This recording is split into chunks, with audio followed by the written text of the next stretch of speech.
Okay. Looks like lost the stream there for a second, so I'll just recap real quick. So it was the same thing that if, for example, this was a new spec map, which is correct, but if I wanted to reduce it even more, say to this effect, again, look at the luminance value, which in this case is 193, and going back to Photoshop, adding a levels adjustment. In this case, I'll add just another one, and reducing the white value slider to 193. That would produce the same effect of I'm going to go ahead and discard this one, and look at that. So this so far is looking pretty good. I'll increase the metalness a little bit so we can see the interaction that's happening. So that's looking pretty good. Okay, so my metal is, I suppose if we wanted to continue this the whole way through, what I would then proceed to do is adjust the normal map glossiness in there. Okay, let's just go ahead and do that. We'll just continue sticking with the metal, and then I'm just going to open up one that we already had. Same thing, just step through the entire process that I use for that. Okay, so my normal map usually contains um, the normals and the gloss in the same. So create 2 new groups. It's normal, gloss, and go in. I'm going to create a new layer, and in my color, I'm 250. That right there is neutral purple for a normal map. Show you. So this right here is a completely flat normal, no peaks, no valleys. So I'm going to keep this as is. So the process I do here is I would take my base metal, drop it in, and regular. Okay, so I am going to run. Okay, so on my base metal, I'm just going to use the Video Tools normal map filter. It's a plugin. You can find it, download it. Just do a Google search for NVIDIA normal map filter Photoshop, and that should get you. So settings that I'm going to use here are filter type is 4 sample. The higher you go, the blurrier the results. I'm going to use a scale of 4, which is going to help intensify the details. And I'm going to use average RGB, and the alpha field set to 1. So we'll go ahead and run that real fast just on this because this is grayscale. So there we go. So you can kind of see those microsurface details. So there's my normal map. I should preface too, you want to make sure when you create a new normal map PSD that you set it to 16-bit. That's very, very important. And I'm going to go ahead and ditch this alpha since we're going to. And I'm going to create a new channel for my alpha. Jump back to RGB, and this is where I'm going to put my my gloss. So I'm going to copy this back over. Gloss, normal. All right, so here, this metal, and with gloss values, going back to here, closer to white you go, the shinier it is. The further you get to black, the more matte it is. So you can see this range in between here. So I'm going to choose something probably within this range here, kind of a 50% gray as my starting point, because I don't want the metal to be brand new, perfect looking. I want it to kind of be rough looking, but still have some reflections. So same process I did with the spec map. I'm going to create a new layer, do selection, and I'm going to select roughly about a 50% gray, which in this case, if I'm looking at, you can go off brightness, 50%, which should be 128. So we'll do that for now. Fill it. and it's actually spot on. If it wasn't, you just do a quick levels adjustment, and same thing, pull it down, push it up, whatever it needs to be. So that's actually pretty well balanced. So I'm going to Control A to select all, Control Shift C to copy everything that's on the screen, or at least everything that's visible in the layer. I'm going to select my alpha channel and Control V. In that process is, I'll show you if you don't do the hot edit. I'm sorry, select all, edit, copy merged. Copy merge is going to copy everything that's visible. Then we'll go to the alpha channel, edit. All right, so this now is in my gloss channel. I'm going to hide my gloss layer, jump back so you can see it's the normal map, and we'll save.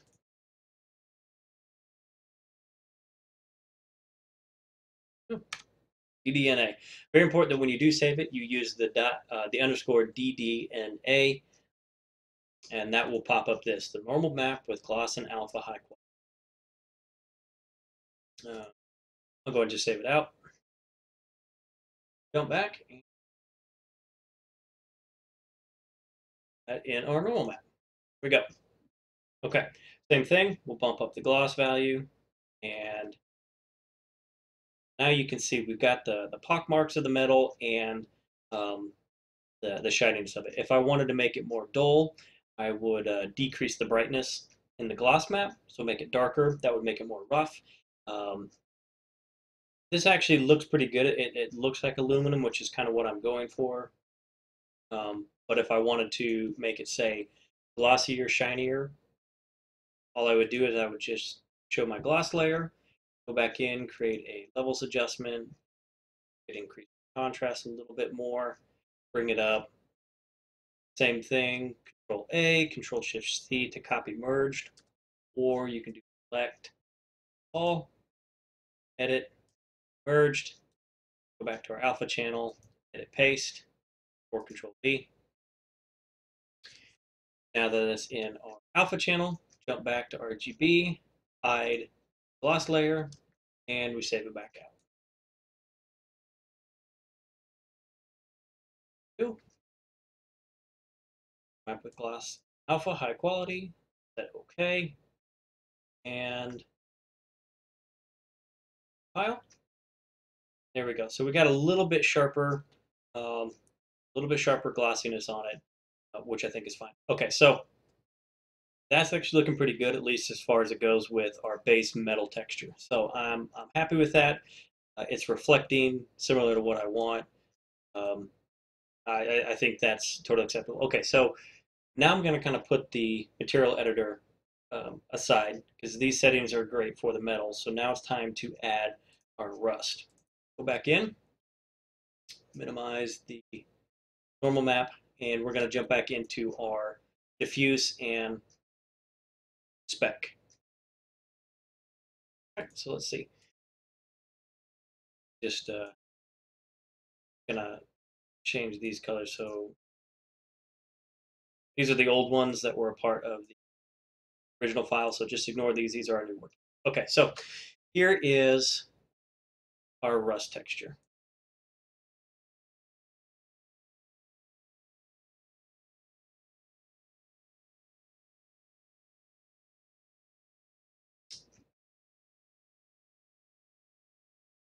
All right, I'm not sure. I'm just gonna copy this back. I think something's not happy with the layer, so I'm just gonna.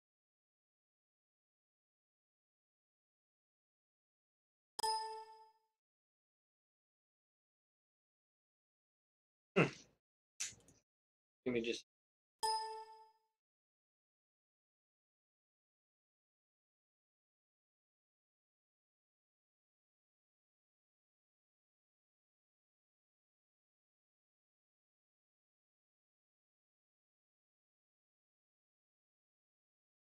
That's what was happening. Sorry. My spec layer was showing, so it was overwriting. Okay, so hid my spec layer. I'm in the diffuse now, and I've got my rust. I'm gonna double click on it, not on the actual icon, but to the side, and I'm gonna do a blend if. So this says if anything falls above this range, it's transparent. Anything below is visible. So I'm gonna find about my white point right there, holding Alt. I can split them, fade it out a little bit more, and we'll do that. So um, I'm happy with that result. Go back in and let's see. I'm gonna go back to my reference chart real fast. So something with color is probably going to be about mid-range gray. So we'll save it out and see what we get.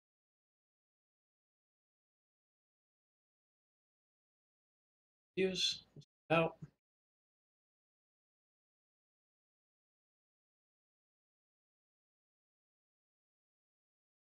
file. All right, so it's really blown out right now. So I'm just going to take all the glossiness away and all the spec because I just want to see color. So this is just pure raw color information. Um, it actually doesn't look too bad. So let's move on to spec map. Okay. Reference chart for Rust is 52, 52, 50. That's hard to see the icon is right there. So that's the value that I'm going to use as reference in Photoshop. So I'm going to take this, spec map back on.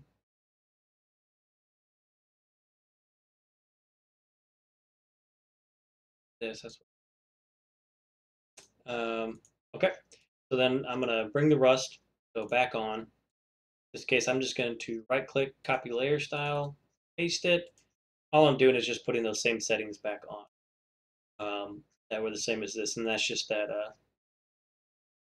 oops, just the blend if right here. Blend if. So 5252 was our value, so I'm going to do that here.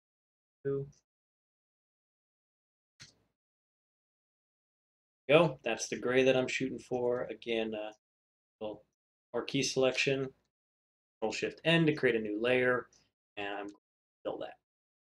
So this is the target gray that I want for the brightest spot.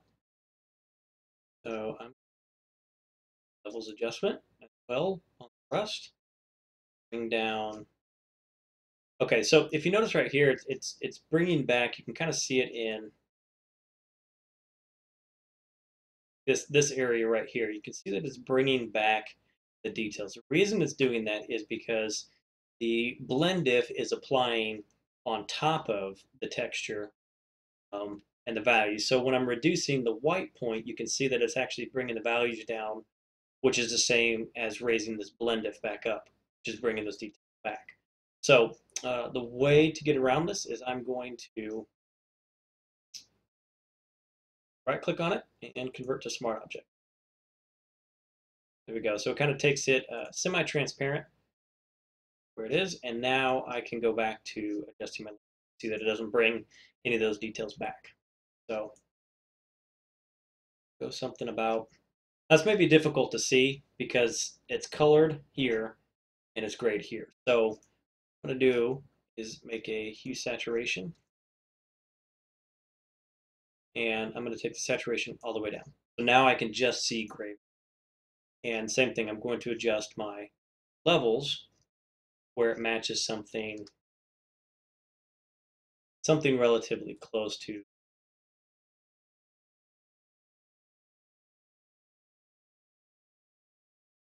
Go something in there.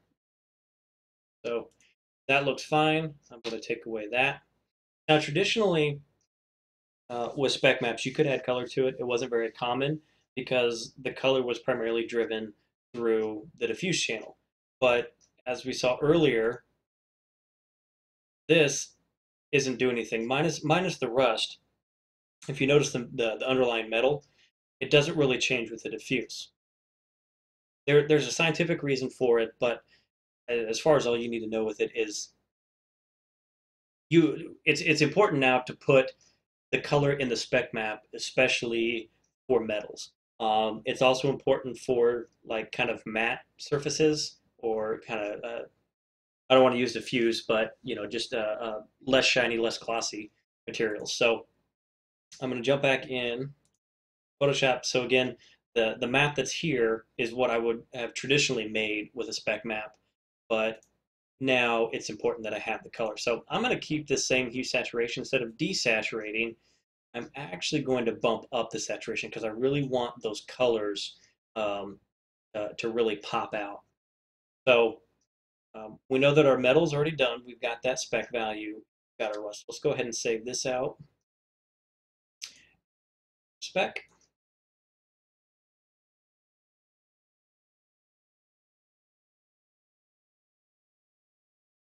Yep. And voila. So there we go. So we're getting a lot of that color information back onto the material. It's probably a little too intense. So go back in, make a quick adjustment on my hue saturation, not nearly as much. And I'm going to take, it appears a little bit more yellow, so I'm going to take my selective channel yellow and a little bit more red. So kind of see what's going on there. See it down in this area a lot better that it's shifting it more towards a red zone. So save this out real fast.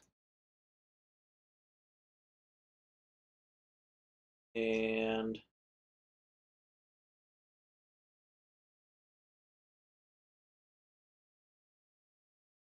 there we go. That's looking a little bit better.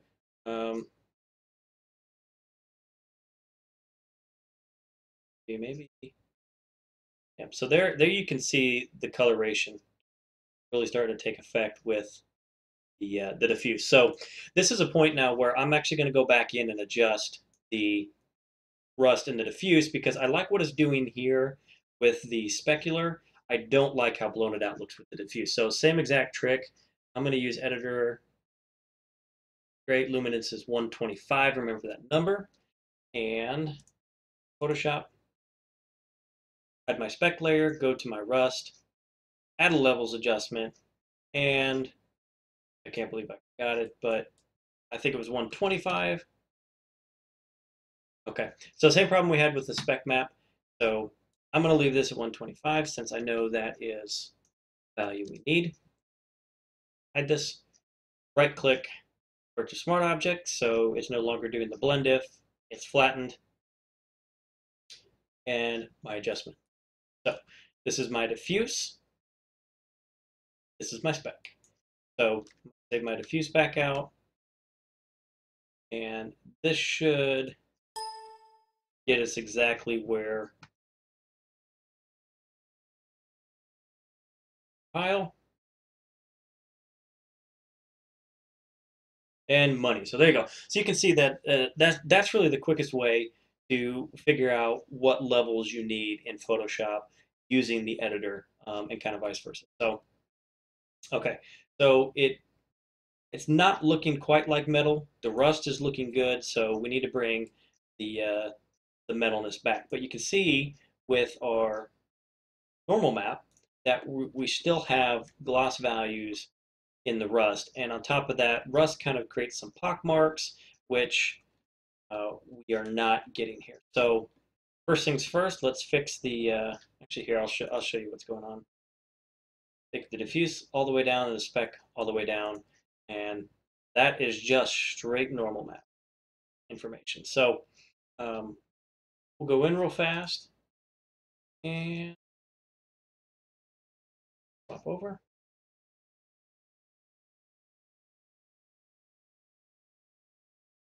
That was the original texture that we were using that I've already copied over. Okay, so in my normal map, these are the old ones, so just ignore those. In my normal map now, I'm going to group this and call this metal. And I'm going to new group, call this. Okay, so I'm going to copy over the smart object. It doesn't matter which one. There we go. Okay. I'm going to keep this in my Rust. Uh, Using the NVIDIA normal map filter, it does have to use grayscale values. White surfaces will pop off of. For example, if let me explain it like this. There's plenty of things that talk more about it in depth, but I'm gonna just fill it with 50% gray. This is flat. So if I were to run the filter on this texture right here, it would be completely flat. It would give me the same results as this, just flat purple. Um, so if I were to just say paint black, pure black, that's going to be completely recessed. If I paint pure white, that's going to be that's going to protrude from the surface. So I'll run the filter just on this real fast just to show you what's going on here. Voila. In this case, I have invert Y. That's what CryEngine needs, but you can see it's actually popped the details off the surface. So that's why we need to use grayscale values, which explains why I just threw this hue saturation over the rust. So I'm going to select these two. I'm going to duplicate them with Control J, or you can do the same thing by shift selecting both of these and dragging it down to new layer. Looks like a little paper. Go. With both selected, I'm going to right click, convert to smart object.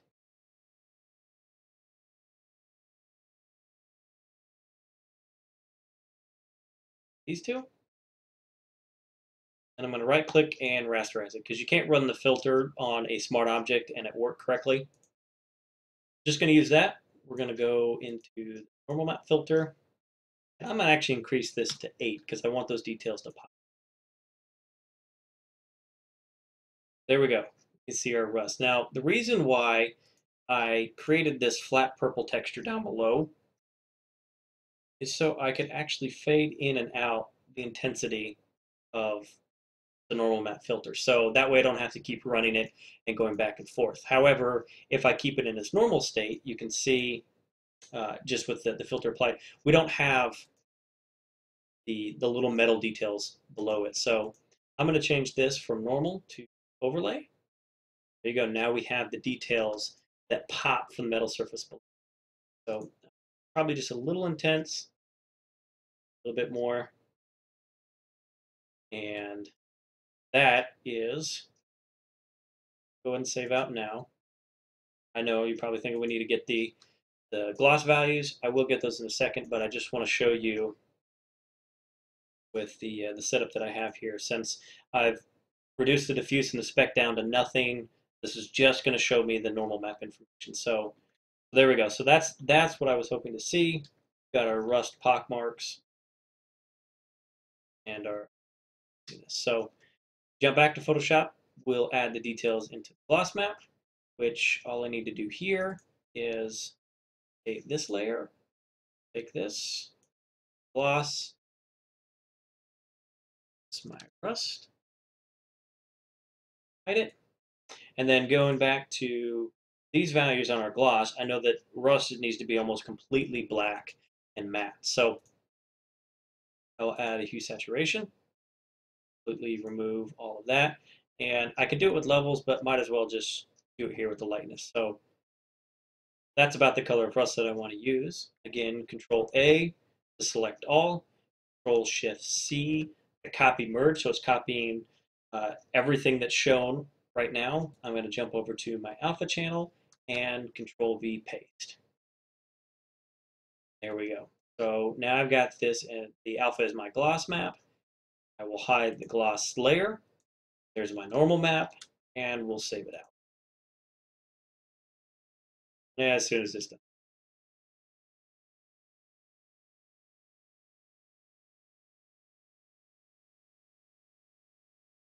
All right. Right, Tiff, and normal. Go. Save it out, and see what we get. And there we go. So you could really see what the gloss map is doing with the interaction with the normal. So we've still got a little bit of light that bounces off of the rust surface, but you can really see the difference in the metal parts and the rust parts. So we'll bring back our spec, and we'll bring back our, and that's not half bad. It's probably a little intense on the rust part in the middle. The way that I would change that, since that seems to be our biggest factor in the coloration of the surface, um, is go back in.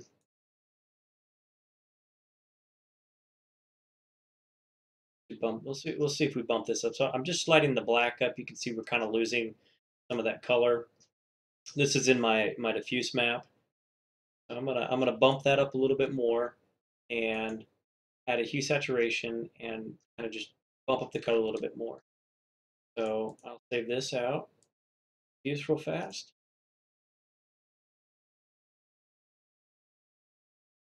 And do the same thing with the spec map. So there's our rust. As we can see, it's pure black. So add take the black levels up. Our hue saturation, probably going to bump it up just a little bit more. And I'm going to do a color balance. Well, select my shadows and get them a little bit more orange. Probably going to push it above my coloration that I wanted. So I'll jump back to my hue saturation, reduce just. I'm going to keep that there. Go to yellows. Actually, let's try that. See if that actually works. Back. And what the results are. There we go. So that's looking a little bit more natural. I like that look better. It's probably still a little hot.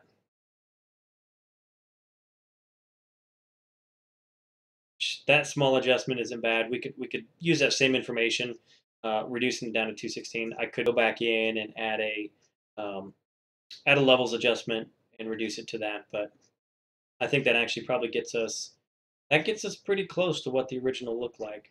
Um, Now in here we can kind of see that it's bleeds a little bit more. So the process I did for that, because rust does kind of leave some residue, just a final cherry on top. I'm going to duplicate my rust layer in my spec, and actually, you know what? I'm going to pull the original. Yep, there we go. So this would just be the original texture that I had on there, and I'll show you what I did here. So clear layers. Okay, so that's the original texture, and I really like these bleed areas here. So the double click, I need to remove some of the white information in the blend diff. But this time I'm not going as far because I want some of that color there. And I'm going to set it to color. That should, so there you can see, I mean, especially like in this area right here, you can see it pushing it back into there. So I'm going to save that out as spec.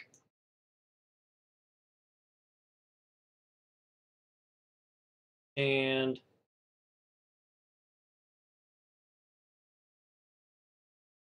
there we go. So bringing a little bit more of that color back, and you probably go into the diffuse and do the same. So that is the process of creating metal textures. All right. Well, I'm going to sign out and be back with another one a little bit later. Thanks.